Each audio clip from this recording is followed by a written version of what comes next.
It's like a dream come true. It's what I've been working towards the last 5 years in college ball, and finally seeing all my buddies go, and them getting their chance and their shot and hearing about it all. And now that it's like I get to go live that and do it on my own journey and path, it's exciting.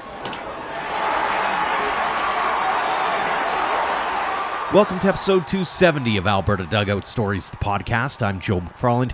This is a special edition of the show as we wanted to bring you a brand new conversation with the newest member of the Minnesota Twins organization. Lethbridge's Kyle Bloor last chatted with us almost a year ago, episode 220, as he was in the midst of a great season at Tennessee Wesleyan University, where he ended up going 3-0 with 7 saves and 21 appearances, including 1 start, posting an ERA of 5.04 and 40 strikeouts in 30-plus innings of work.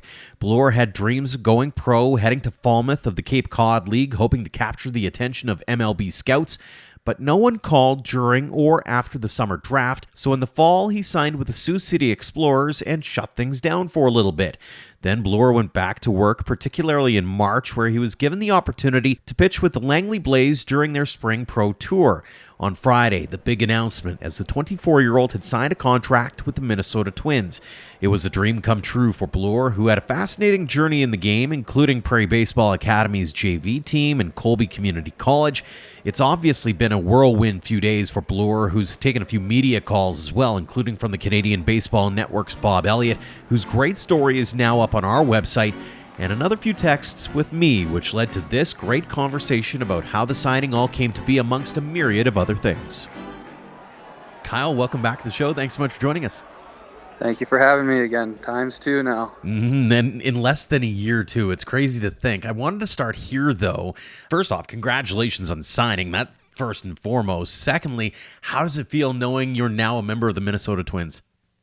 Oh, it's like a dream come true. It's what I've been working towards the last 5 years in college ball, and finally seeing all my buddies go, and them getting their chance and their shot and hearing about it all. And now that it's like I get to go live that and do it on my own journey and path, it's exciting. Walk us through how you found out about the offer. Well, I was back home actually. I just started throwing live because I was initially signed with Sioux City there. So I was kind of in my ramp up stage, just getting to like my live outings and stuff. So I threw one live outing against the college team here. Was 95, 99, was doing really good. And then Coach Hubka came upstairs and was watching. And so he reached out to a few people that were going down to Arizona to play. So I got a hold of, I think it was Doug Matheson with Langley Blaze there. They were nice enough to let me come up to Arizona and start against one of their pro guys, or their pro teams that they were playing. So hopped on the next flight I could, got down there, threw against the Cubs AA team, and then went really well. They told me I was starting, and I mean I was a closer the last 2 years, so it was a different kind of mindset going into there. Like, how do I turn my closing role into like a starting role to go out there and do what I do. Mm-hmm. And then after that went really well. Spoke to a few guys afterwards, and then woke up the next morning. Nothing was really going on, like no text messages, no nothing, just kind of that like guys were interested in that they were looking at me. And then as the day went on, there wasn't much to it. And then I got woken up at 7 a.m. the next day on the Thursday, and he's like, "Hey, Twins want to sign you like right away." And like I know I was talking with my advisor, and he goes, "Well, the Cubs are talking as well." But I guess the Twins went ahead and beat them to it, and they threw the offer out there to come down and where I'd be starting, what they see me as a role, like my role down there. And then, I mean, I'm not going to pass down that opportunity. I took the first one I could get, and now it's just time to go do a job. Sounds like it was quite the whirlwind. For those who haven't read the Bob Elliott story yet, tell us about the sprinklers. Oh, geez. Yeah, that was something. So I go out there in the second inning. The first inning was like, I was super uncomfortable. It was first time outside in 7 months throwing. So I was like, it felt a little weird and out of place. But then second inning, I went out there, and all of a sudden my last warm-up pitch and all the sprinklers came on. And so everybody was like getting soaked. And so I was like just sitting on the mound waiting, they were like, "Hey, we'll try to get the sprinklers off." And then all of a sudden the field started to like flood on the base paths. And I was like, "Oh, like, what do we do here?" Mm-hmm. And so I looked over and I seen all the Cubs guys packing up their bags and moving to the other field. So I was like, okay. I was like, well, worked my way to the right field bullpen, grabbed my bags, packed my stuff up, went to the other field. And like I was expecting, just like start going again. Well, nope, they had to drag the field, do the lines, wet the field down, reset up all the cameras. So like that took about 35, 40 minutes. And then I was like, well, I got to keep my arm loose. So I was like re-warming up. So I got like a lot more pitches than I was hoping to between having to warm up twice. And then everything was set up, went on back onto the mound. And I think having that time just kind of like relax and, finally settle in and realize what's going on. And that like this is my one and only opportunity to like really go out there now and like prove myself. So I went out there in the second inning. I had a lot more confidence and was a lot more comfortable out there. Felt like I was back in like my home again. And then got out of the second inning, 3 up, 3 down, and the coach was like, "Oh, good job. Like, how do you feel?" I was like, "I want one more inning." I was like, "That felt good. Like, I'm gonna go out there." I was like, "Give me one more inning to just go lay it all out there on the line." So I went out there. I think I struck out the first batter, got a ground ball, and then weak pop up, and then um, I had the chance if I wanted to go the fourth inning, but I was like, I got to be smart here in my build up. So I called it after the third inning, and I was happy with the performance. I think I went out there and I showed my off speed very well. Threw it behind, like when I got behind an account, I was able to throw my off speed to work myself back, and I was just super happy with the outing I had there. Overall, especially heading into Thursday morning, like when you lay your head to bed on Wednesday night, how happy were you with the sessions and were you content with how you did lay it all out on the line? Yeah, I knew like it was. I knew that it was my last kind of like not last opportunity. Like I could have went down to Sioux City and showed it there, but I know like it's hard to get out of an independent organization, and that like this is my last chance before I go down there to go do it. So it's like as soon as I hit the bed and like I didn't get any text messages really or too many updates, I was like, okay, well like I know I'm happy with my performance. Like if I can go down there and do that same thing in Sioux City, like I feel like the opportunity's still there. And then it was like it was hard to sleep because on your mind the whole time it's just running through your head like what if it doesn't happen? What if it does happen? Like, what's all going to happen in the next couple days? And then Thursday morning when I woke up, it was just like I woke up in a panic because my phone was just blowing up, and then it was just like phone call after phone call after phone call. It's like I didn't put my phone down the whole entire day. It was exciting, but like didn't feel real because it's a dream that everybody dreams about to get that phone call, and it was like this is actually happening. Like this, it worked out. No, that's awesome. So from an outsider's perspective, it feels like it's been a whirlwind, not just in the last week or so, but probably the last month or so, because you went on social and you start talking about the fact that this is your first live session since October 15th and that kind of thing. Talk us through the last few months and what you were working on, what you were trying to do to get yourself ready to the point where you could start showing yourself off again, kind of thing. Yeah, I know. Well, the last 2 seasons at Tennessee, like I know I went out there and like I did well, but I knew that there was tons of room for improvement, and I knew that teams knew that as well. Like MLB teams knew that, and so finally being able to have like a full entire off season where like I can properly build myself up and have that extra time to really work on other things, it was something I had to take full advantage of. So. I mean, I was going in there every single day, whether it was I was throwing into the cage by myself, if I'd catch one of the PBA guys in there, to be able to throw, even just 60 feet inside. And then I knew if I wanted to get to that next level that I needed a third off speed pitch that was consistent. So I've really worked hard on getting my breaking ball down, and spin rate numbers and everything look really good on it now. And in live and even against the Cubs, it was working. So I knew that like after all those months that it paid off. And then I was actually in Arizona last month where I was throwing at this facility. I think it was Terra Sports, and they had the cameras on me as well, trying to do some stuff. And the guy was like, "You need to start throwing a two seam." He goes, "With your arm slot and the way the ball comes off," he goes, "Let's try throwing a two seam." So I fell in love with that pitch right away. It felt super comfortable, like it didn't feel awkward at all. And so I started to introduce that and started throwing it in my live, and it was getting a lot more swings and misses than my regular fastball. So to be able to have now like kind of four pitch sequence is I think is what's going to help me out in this next level for sure. I know we talked to you last April, but it's been a crazy year overall, too, when you think about it in the grand scheme. You talk about TWU, then you talk about the Cape Cod for a few games. You end up signing in Sioux City, as you mentioned. What's it been like in the mind of Kyle as you've gone over the last year or so? Oh, it's where am I going to end up? It's like I felt like I've just been in so many different homes, and I've felt so welcomed in all those places too. It's just like I'm hoping that now in this next step, it's like I get that same thing and I can settle in just as much as I did at all the other places. But it's like it was crazy, just different teams after different teams after different teams to get to the main goals with an organization. So to be able to, go play for all those other different teams and under all those coaches, it was a journey, but it all worked out, and there was a plan, and it worked out the right way. Hmm. When the MLB draft comes and goes, you're not picked. You also don't sign anywhere. Did you have any doubts in the back of your mind, or were you kind of like, nah, we're going to go prove some people wrong? I know before the draft, I felt like it was going to happen. Like deep down, like I had that feeling like it's going to happen. And then I think once the draft ended and talked to a few teams after the draft, and it was kind of like, okay, like maybe this isn't the path to go. But with my mindset, it was kind of like, you know what, I'll try to go sign to an indie team, go play there for a year, and if it doesn't work out, it doesn't work out. I just come back home.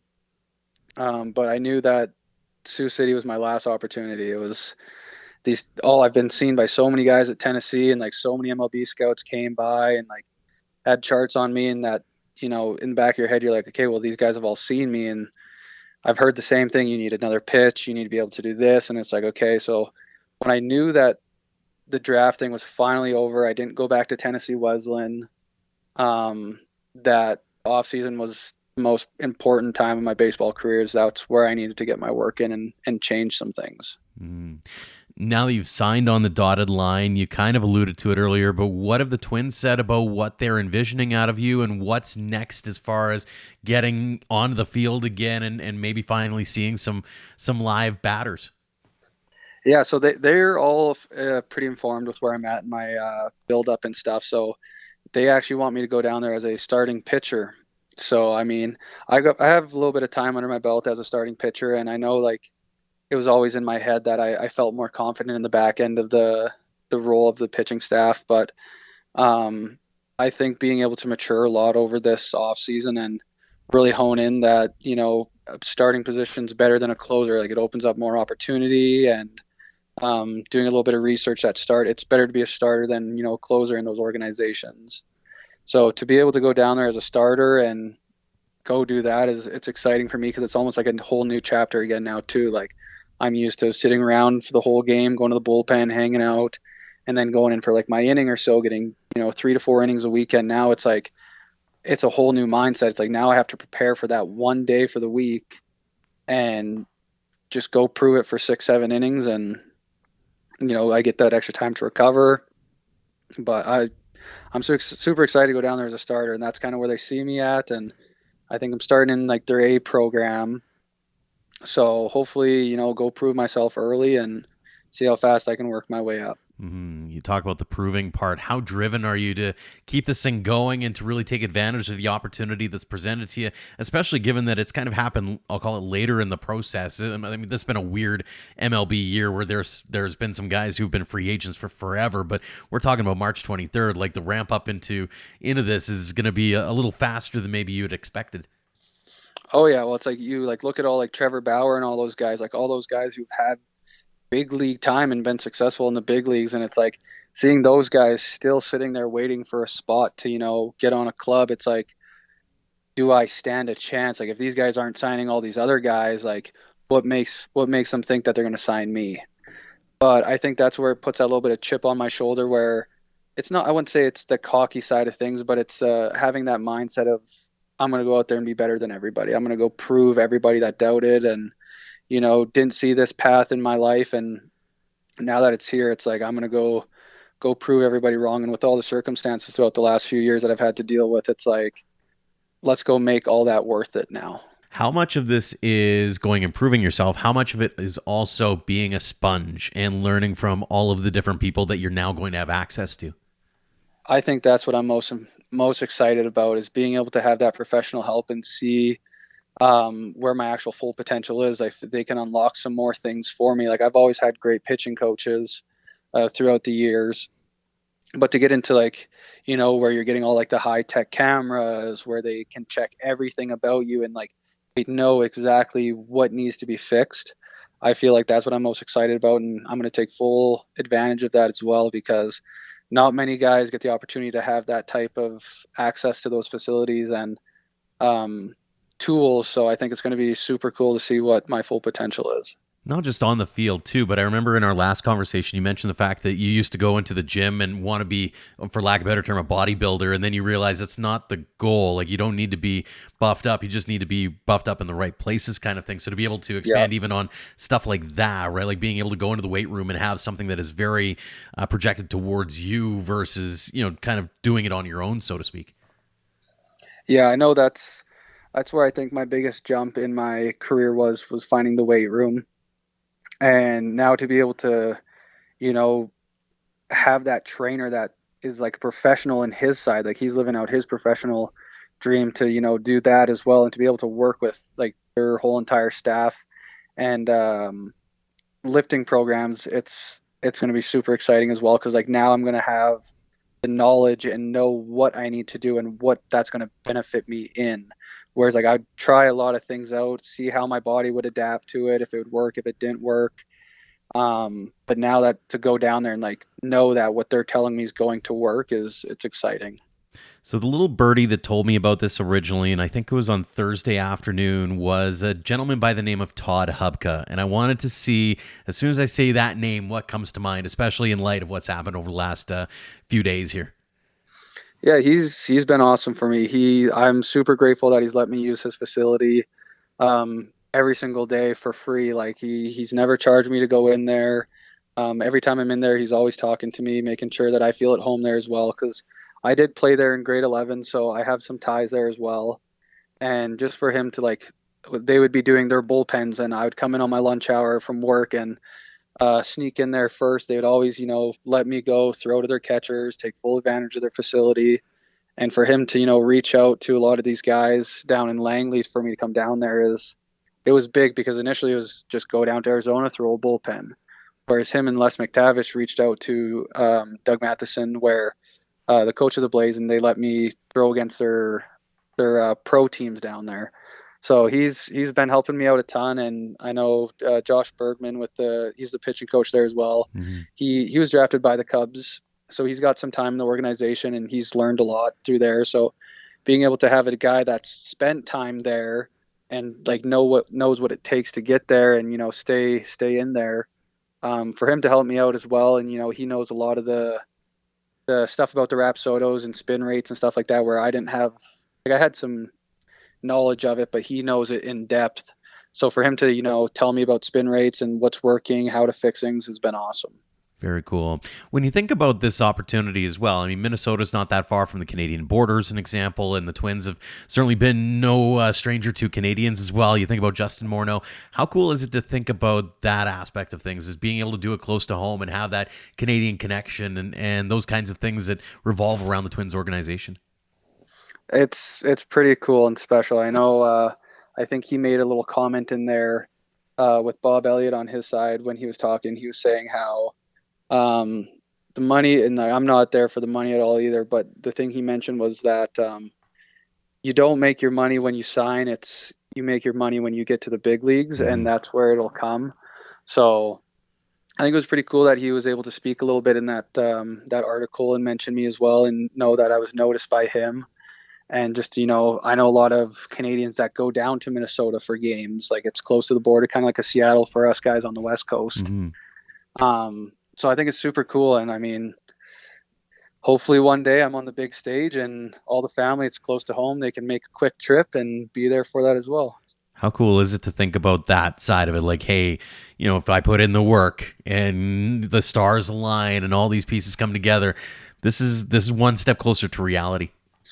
Yeah, I think that's a big thing too. Is like everybody has a dream of going to the big leagues, pitching in the big leagues things. Well, you can't do that until you get into the organization. So now that like being in an organization with an affiliated team, it's like that dream is now within reach. Like now, if I just go out there, do my job, do the right things, it's just a matter of a phone call away now. Where it's not okay, am I going to get signed? Like now, it's not trying to get the signing side of things. It's like Now it's let's go get the big league side of things. A couple more for you before we let you go, Kyle. When you think back on this last few months here specifically, did you learn anything about this, about yourself through this experience, or learn anything just in general that you'd like to pass along to those younger kids who might have dreams of being in your shoes one day?